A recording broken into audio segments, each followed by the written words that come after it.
Во следните 2 недели во киносалите во центрите за култура во Куманово, Струга, Охрид, Кочани, Делчево, Неготино, Крива Паланка и во Гостивар ќе бидат инсталирани првите пристигнати 8 од предвидените 15 дигитални проектори кои треба да бидат инсталирани во 14 центри за културата и во Филмскиот фонд на Македонија.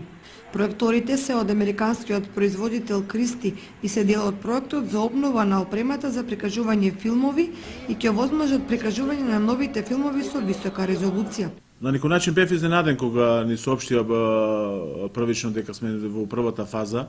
за осоверенување на киноапаратурата, но не толку изненаден затоа што Центар за култура од година во година нуде квалитетни настани и бројни и квалитетни настани што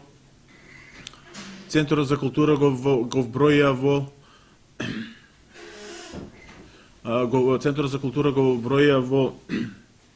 еден од поактивните на полето на културата. Најпосле дојде оној финален дел за примопредавање на самото опрема, се чекаше да помине одлуката и на влада, значи минатата недела помина на влада и првото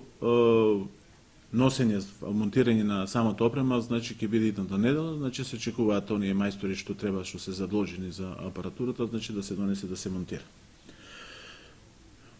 Со самата опрема, значи, ќе биде зголемен квалитетот на сликата. Се надеваме дека тоа што ќе го понудиме, значи, ќе привлече внимание, ќе се зголеме бројот на посетителите, љубителите на филмот, значи, не би можело да го вратиме она што беше пред 20-30 години во врска со филмот, но сепак се уште има сладокукци на филмот, значи, ќе дојдат, ќе сакаат да видат филм на големото платно. Тоа очекувам да биде некаде првата половина на месец декември и проекцијата првата проекција со новата апаратура, значи ќе биде македонски филм и тоа еден од подобрите филмови во последно време, значи трето полувреме. Овој проект на Министерството за култура се реализира преку Филмскиот фонд на Македонија со буџет од 11 милиони денари.